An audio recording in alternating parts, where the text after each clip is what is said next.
नमस्कार दोस्तों, ओमनीसेवन चैनल में आपका स्वागत है। और आज आप इस वीडियो में ओमनीसेवन इंग्लिश जी हाँ दोस्तों 1205वें दिन क्लास देख रहे हैं। और आप इस वीडियो में 10 लेटर वाले वर्ड जो कि शुरू होते हैं ओ से के साथ साथ आप एक टेक्स्ट को देखेंगे। उस टेक्स्ट में आप दोस्तों 64 पार्ट्स ऑफ वर्ड का इस तरह से यूज अगर करते हैं तो आपको समझ में आएगा कि पढ़ना कितना आसान है। अगर आप गांव से हैं, ग्रामीण क्षेत्र में हैं, हिंदी माध्यम से आपने शहर में रह कर भी पढ़ाई की है और स्कूल कॉलेज के बाद भी अभी तक इंग्लिश पढ़ने नहीं आता है, तो या और भी बहुत सारे रीजन हो सकते हैं। घर में बैठी महिलाएं जो सीखना चाहती हैं इंग्लिश पढ़ना, लिखना, बोलना, तो हमारे साथ लगातार बनिए, हमारे वीडियो को डे वन से देखिए। तो चलिए शुरू करते हैं। सबसे पहले दोस्तों एक सबसे इंपॉर्टेंट बात है कि छोटी सी जानकारी बहुत जरूरी है वैसे लोगों के लिए जो कि पहली बार हमारे क्लास में आज शामिल हो रहे हैं। तो देखिए अल्फाबेट के बारे में आप जान के रखिए कि 26 लेटर होते हैं इसमें, और ये 26 लेटर जो है ABCD के होते हैं। जी हाँ, ए से लेकर जेड तक होते हैं। लोग आज भी इसे ABCD ही कहता है, लेकिन जाहिर सी बात है अब आपको ABCD नहीं बल्कि अल्फाबेट कहना चाहिए, जिससे कि पता चल सके कि आपको भी थोड़ा सा जानकारी है। और पढ़ा कैसे था इंग्लिश, इस बात को हम बताते हैं कि देखिए सबसे इंपॉर्टेंट होता है कि पहले अल्फाबेट समझ लेते हैं कि इसके दो पार्ट है। पहला पार्ट जो है वोवेल है, जिसकी संख्या महज 5 है, ठीक है। जबकि दूसरा संख्या 21 है कॉन्सोनेंट का, यानी कि 21 लेटर होता है। इस तरह 5, 21, 26 लेटर्स ये इंग्लिश के मतलब अल्फाबेट के हैं। इसी से सारा का सारा जो है वर्ड मीनिंग बना। तो प्रोनाउंसिएशन जो है उच्चारण की बात करते हैं, तो अगर इस पे आपका कमांड रहता है तो आप पढ़ना सीख सकते हैं। लेकिन कमांड क्या है, जैसे इंग्लिश में जो वर्ड है उसको बोला अलग, यानी उच्चारण करने का तरीका अलग होता है। सिंगल लेटर, अब जैसे लिखा, अगर ये मैं बता दूं कि BO लिखा हुआ है तो BOY, तो इसे पढ़ते हैं BOY, लेकिन वर्ड के रूप में इसे बॉय पढ़ते हैं, तो अंतर हो जाता है। यानी कि एक इंग्लिश ही ऐसा है, जैसे हिंदी में अगर मैं बोलूं कि लिखा है कमल, है ना, कमल, तो वर्ड एक आता है BOY। उसी तरह से कमल है, उसी तरह यहाँ पे बॉय, तो एक वर्ड है। जबकि BOY एक लेटर्स को सिंगल लेटर्स को उच्चारण, जैसे कमल, है ना, कमल एक वर्ड है लेकिन इसे कमल ही बोलते हैं, कमल, ठीक है। जबकि इसके साथ ऐसा बहुत सारा जगह नहीं हो पाता है, वर्ड्स क्लियर नहीं आ पाते हैं। अब चलिए कॉन्सोनेंट को समझते हैं। कॉन्सोनेंट की संख्या है 21, उच्चारण करने का तरीका 41 तरह से होता है।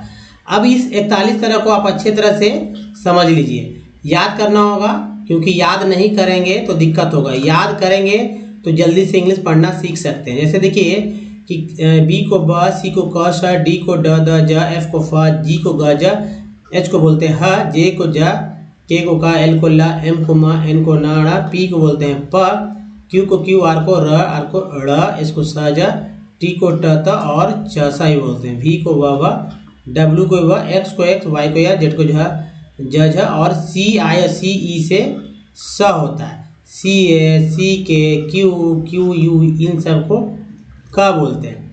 X को X बोलते हैं, EX से भी X होता है, और EX को X भी बोलते हैं। उसके R को ड़ भी बोलते हैं, इसको सजा बोलते हैं।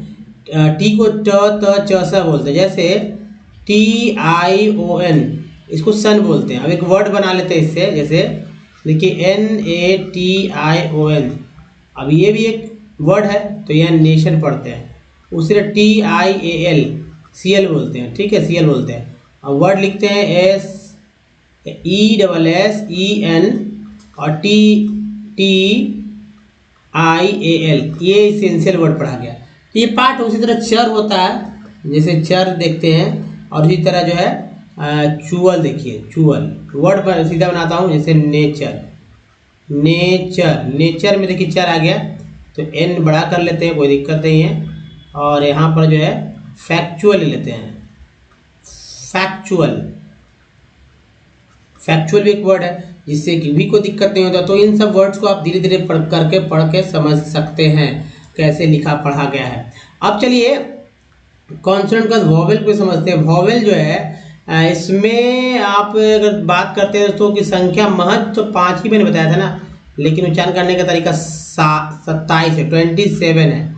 जैसे A को सिर्फ आप A नहीं पढ़े, अ, आ, ए पढ़े, ए और ए पढ़े। ये कब पढ़े? हर एक वर्ड में अलग अलग तरह के उच्चारण होते हैं। आप जब को लग रहा है डिफरेंट वर्ड है तो यानी ये आ ए ही होगा, ए है ना। जैसे ई को जैसे 4 तरह से, ई को 5 तरह से। ई को सिर्फ ई ही नहीं पढ़े बल्कि आ ए भी पढ़ना होता है, तभी तो वर्ड अलग अलग ही होंगे। जैसे यहाँ एग्जाम्पल्स में दे दिए गए हैं। अगर आई की बात करते हैं, इसकी संख्या 5 होती है और बोल रहे हैं आई, ई आई, तो आई है, लेकिन क्या आई पे ही हमेशा डिपेंड रहेंगे तो क्या वर्ड्स सही सही कर पाएंगे? ना तो आप सर्किल पढ़ पाएंगे, ना तो पिन पढ़ पाएंगे। इसलिए सभी पे आपको फोकस रखना है कि ये नहीं तो वो नहीं तो कोई और। तो देखिए ओ को भी 4 तरह से पढ़ते हैं, अ आ उ ओ। यहाँ वर्ड है, चारों के लिए एक वर्ड मैंने यहाँ पर दिया है क्लियरली। जैसे सम में ओ को आ बोलते हैं, सम में ओ को आ बोलते हैं। अबाउट में ओ को आ बोलते हैं, अबाउट। प्रूव में ओ को ऊ बोलते हैं, प्रूव। और टोन में ओ को ओ बोलते हैं, टोन। तो हुआ ना। उसके बाद यू का उच्चारण जो है 5 नहीं 4 ही तरह से करते यू का उच्चारण भी, अ आ उ यू। जैसे बट में यू को आ बोला गया, पुट में यू को ऊ बोला गया और म्यूट में यू को यू बोला गया, तीनों आ गया। उसके डबल ओ को 5 तरह से बोलते हैं और तरीका इस तरह से है, अ आ बोलने का, ऊ ओ और ऊ। वर्ड्स इजी है, आपको समझना होगा। जैसे F L double D flood, flood, flood में डबल ओ को आ पढ़ रहे हैं। R double O M room, double room में डबल ओ को ऊ पढ़ रहे हैं। सिर्फ डबल ओ की बात हो रहा है, जो कि इधर लिखा हुआ है, अ भी लिखा हुआ है, ऊ भी लिखा हुआ है और ओ भी देखिए लिखा हुआ आपको मिलेगा। F L double R floor, floor में डबल ओ को ओ पढ़ रहे हैं। तो ये क्या है? ये एक वर्ड है, पढ़ने का तरीका है। और इस तरीके को आपको हमेशा यहाँ लिखा हुआ है, यह वॉवेल हमेशा आपके दिमाग में रहना चाहिए, क्योंकि जब अगर यही नहीं रहेगा तो कैसे आप पढ़ेंगे। अब चलिए दोस्तों 64 पार्ट्स ऑफ वर्ड की चर्चा यहाँ पर हो रही है, तो 64 पार्ट्स ऑफ वर्ड को याद कीजिए। अगर 64 पार्ट्स ऑफ वर्ड याद आप कर लेते हैं तो कभी भी कोई दिक्कत नहीं होने वाली है। जी हाँ, क्योंकि इसी से वर्ड मीनिंग बनते हैं। जैसे देखिए ये कॉम्प्रीहेंसिव सब वर्ड है। यहाँ से मैं आपको बता दूं, कॉम्प्रीहेन, यहाँ देखिए हैन, ये सिव, प्री अगले में मिल जाएगा। जैसे यहाँ पर देखिए इको भी एक पार्ट है, लॉजी भी एक पार्ट है। तो बस आपको क्या करना है, ये वाला पार्ट जो है, जो अंडरलाइन मैंने किया, उसे याद कर लीजिए कि जो इंग्लिश लिखा है उसे कैसे पढ़ते हैं, उसे क्या पढ़ते हैं।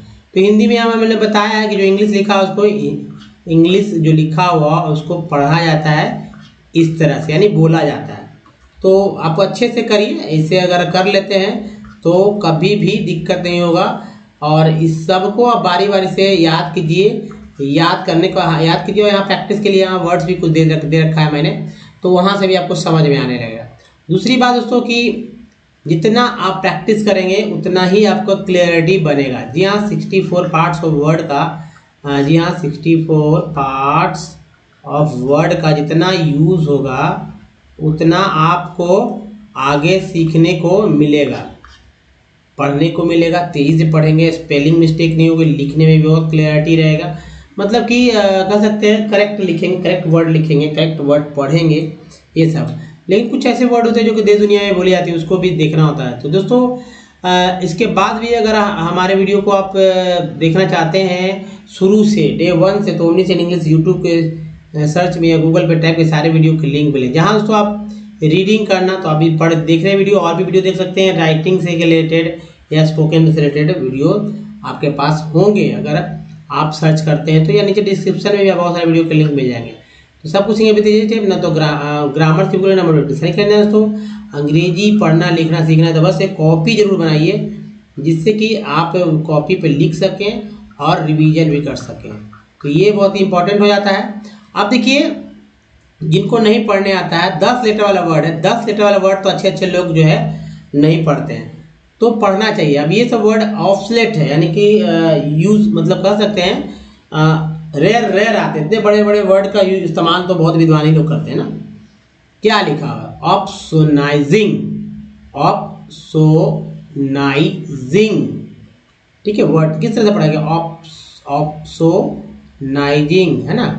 ऑप्सोनाइजिंग, यहाँ भी एस को भी ज बोलते हैं, जेड को भी ज बोलते हैं, दोनों का उच्चारण एक ही होगा, ऑप्सोनाइजिंग। ऑप्सोनाइजिंग, ऑप्टेटिवली, ऑप्टेटिवली, बढ़िए हमारे साथ, ऑप्टेटिवली, कम से कम बोलने तो इंग्लिश आएगा। ऑप्टीमेलाइज, ऑप्टीमेलाइज, ऑप्टीमेलाइज है। नेक्स्ट देखिए ऑप्टीमेलिटी, नेक्स्ट है ऑप्टीमेलाइज। यहाँ वाला जो एस है और यहाँ वाला जेड है एक ही उच्चारण होता है, लिखने का अंतर है सिर्फ। ऑप्टीमाइजर्स, नेक्स्ट देखिए है ना, ऑप्टीमाइजर्स, ऑप्टीमाइजिंग, कुछ लोग मिसिंग पढ़ देते हैं लेकिन इस तरह से नहीं, ऑप्टीमाइजिंग, मिसिंग नहीं, डबल एस रहेगा तो मिसिंग होगा। ऑप्टीमिस्टिक, ऑप्टीमिस्टिक, नेक्स्ट वर्ड है दोस्तों ऑप्टीमाइजर्स। नेक्स्ट देखिए ऑप्टीमाइजिंग, है ना। इधर से देखते हैं दोस्तों, तो ये वर्ड रहा हमारा ऑप्शनेबल, ऑप्शन है उसके साथ एवल जुड़ गया है तो एन के साथ लगा तो नेवल हो गया ना, ऑप्शनेबल। ऑप्शनली, ऑप्शनली, नेक्स्ट है ऑप्टोलॉजीज, है ना, ऑप्टोलॉजिस्ट के बाद है ऑप्टोलॉजिस्ट, उसके बाद है ऑप्टोमीटर्स, ऑप्टोमेट्रिक और है ऑप्टोफोबिया। फोबिया क्या होता है? एक तरह का डर होता है, तरह तरह के फोबिया होते हैं। ऑप्टोफोन्स, नेक्स्ट है ऑप्यूलेंसीज, नेक्स्ट देखिए ओरेक्यूलरली, ओरेक्यूलर तो ली हो गया, ली पढ़ना है यहाँ पर, ओरेक्यूलरली। ऑरेंजिट्स, ऑरेंजिट्स, नेक्स्ट देखिए बहुत ही इंपॉर्टेंट, नेक्स्ट स्लाइड में हम लोग बात करते हैं दोस्तों, तो ये है ऑरेंजबर्ग, ऑरेंजबर्ग, ठीक है। ऑरेंजनेस, ऑरेंजनेस के बाद है ऑरेंज क्वाट। नेक्स्ट देखिए ये है ऑरेंजरीज, ऑरेंजरीज, नेक्स्ट है ऑरेंजर रूट, नेक्स्ट देखिए ऑरेंज वुड और ये रहा ऑरेंगुटैंग, ऑरेंगुटैंग, नेक्स्ट है ऑरेंगुटन्स, नेक्स्ट देखिए ऑरेटोरियंस, नेक्स्ट है ऑरेटोरिकल, रिकल, ऑरेटोरिकल और है ऑरेट्रेसेस। उसके बाद देखिए ये वाला है ऑर्बिक्यूलेट, ऑर्बिक्यूलेट, नेक्स्ट है ऑर्बिसोनियन, ऑर्बिसोनियन, नेक्स्ट है ऑर्किडिंग, ऑर्किडिंग, नेक्स्ट देखिए ऑर्किडिस्ट, ऑर्किडिंग हो गया, ऑर्किडिस्ट हो गया। अगला देखिए ये सो और चैडमैन्स, और चैडमैन्स, नेक्स्ट है और चैडमेन, नेक्स्ट देखिए और चैस्टिक्स, और कैस्टिक्स है ना, ये नहीं के, और कैस्टिक्स, नेक्स्ट देखिए ऑर्केस्ट्रल, ऑर्केस्ट्रल, नेक्स्ट है ऑर्केस्ट्रास, ऑर्केस्ट्रास और है ऑर्केस्ट्रिक, ऑर्केस्ट्रिक, नेक्स्ट है ऑर्किडियस, ऑर्किडियस। तो दोस्तों देखिए अगला जो है यहाँ देखिए ऑर्किडिस्ट, ऑर्किडिस्ट के बाद है ऑर्किड, ऑर्किड लाइक, नेक्स्ट है ऑर्कियोपैक्सी, ऑर्कियोपैक्सी है ऑर्किटाइसेस, ऑर्किटाइसेस और है ऑर्कोमेनस, नेक्स्ट है ऑर्कोमेनस, मेनस है ना, और देखिए ऑर्डिनेबल, ऑर्डिनेबल, नेक्स्ट है ऑर्डिनमेंट, ऑर्डिनमेंट, नेक्स्ट देखिए ऑर्डिनेयर्स, ऑर्डिनेयर्स, नेक्स्ट है तो ऑर्डिनेरियर, ऑर्डिनेरियर, ऑर्डिनेंस, नेंसेस, ऑर्डिनेंसेस। उसके बाद यहाँ देखिए ऑर्डिनेंसेस के बाद कितना इजी है तो ऑर्डिनरीज, ऑर्डिनरीज, नेक्स्ट है ऑर्डिनरली, नेक्स्ट ऑर्डिनरली, ऑर्डिनेटली, ऑर्डिनेट, और ये देखिए ली, ऑर्डिनेटली। नेक्स्ट है ऑर्डिनेटिंग, ऑर्डिनेटिंग, और यहाँ रहा ऑर्डिनेशन, ऑर्डिनेशन। नेक्स्ट देखिए ऑर्डिनेटिव, टिव को याद रखिएगा, ये सब पार्ट है, सन है, इंग है, ली है, इज है, यहाँ देखिए एंस है, ये सब पार्ट ही तो है। ऑर्डोनेंस, तो ये सब वर्ड्स आपको 64 पार्ट्स ऑफ वर्ड में मिल ही रहा था। सियन देखिए ये सब पार्ट्स ऑफ वर्ड है, तो ऑर्डोविशियन। नेक्स्ट देखिए ऑरेगोनियंस, है ना, यहाँ आई एन है, यहाँ एन के साथ, यहाँ सी के साथ है, तो ऑरियोग्राफी, ऑरियोग्राफी है, ऑरियोलॉजीज। अब देखें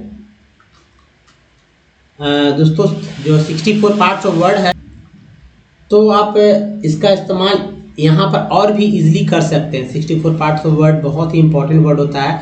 इसके अलावा जहाँ आप नहीं फंसते हैं या फंस रहे हैं, उन सब पे भी ध्यान रखेंगे कि भाई कैसे पढ़ा गया, क्योंकि जहाँ नहीं फंसते वहाँ आपको पहले से पता होता है कि ये वर्ड ऐसे उच्चारित किया जाता है, तो आपने देखकर सुनकर जो है सीख लिया, लेकिन आपको ये नहीं पता कि वो पढ़ा क्यों जाता है उस तरह से जैसा लिखा गया है। 64 पार्ट्स ऑफ वर्ड बहुत धड़ल्ले से यूज़ किया जाएगा, तो बस देखते जाइए कहाँ कहाँ पर क्या क्या यूज़ किया गया। जिनको नहीं समझ आया, इस स्लाइड को फिर से दोबारा देखेंगे, मेरा बहुत ही विनम्र अनुरोध है, क्योंकि जब सीख जाएंगे और उसके बाद आप कमेंट कीजिए कि मैं सीख जाता हूँ, तो इस कमेंट को पढ़कर बहुत ही खुशी होती है दोस्तों। आप समझ नहीं सकते कि भाई क्या खुशी होती है। देखिए it is also common to see a large number, E R को अर बोलते हैं, बी लगा तो बर हो जाता है, नंबर है, नंबर को याद रखिए, नंबर। उसके बाद of number of workers to see a large number of worker losing है, losing their jobs in the organized sector। These workers are forced to take, एक के बाद ई है तो एक और चार एक रूप में ही होता है, यानी ए यहाँ पढ़ना है, ए को न अ न तो आ न तो ऐ ही, टैक नहीं पढ़ना है, टक नहीं पढ़ना है, टाक नहीं पढ़ना है, ठीक है, टेक पढ़ना है। तो take up jobs in the unorganised sector with low earnings, hence E N C को एंस बोलते हैं, एच लगा तो हेंस हो गया, हेंस बिसाइड, ठीक है, hence beside the need for more work there is also a need for protection and support of the workers in the unorganised sectors who are these और नर के साथ एबल जुड़ गया है तो रेबल हो गया, vulnerable people who need protection है ना, in the rural areas the unorganized sector mostly comprises of landless agricultural farmers, small and marginal farmers, sharecroppers and artisans such as weavers, blacksmiths, carpenter and goldsmiths, nearly 80%। तो दोस्तों इस तरह से, यानी 80% है, इस तरह से आप तरह से जो घुमा कर पढ़ सकते हैं। 30 से 40 सेकंड का समय लगता है इसे पढ़ना। आप एक बार फिर से पढ़ के देखिए इसे, ठीक है दोस्तों। इस वीडियो में बने रहने के लिए आपका बहुत बहुत धन्यवाद। वीडियो अच्छा लगा तो लाइक और शेयर जरूर कीजिएगा, नए चैनल को सब्सक्राइब कीजिएगा, घंटी को दबाइए आने वाली सभी वीडियो के लिए, और कुछ प्रीवियस वीडियो के लिंक आपको यहाँ पर मिल जाएंगे। दोस्तों इस वीडियो में बने रहने के लिए धन्यवाद। थैंक्स फॉर वॉचिंग, धन्यवाद।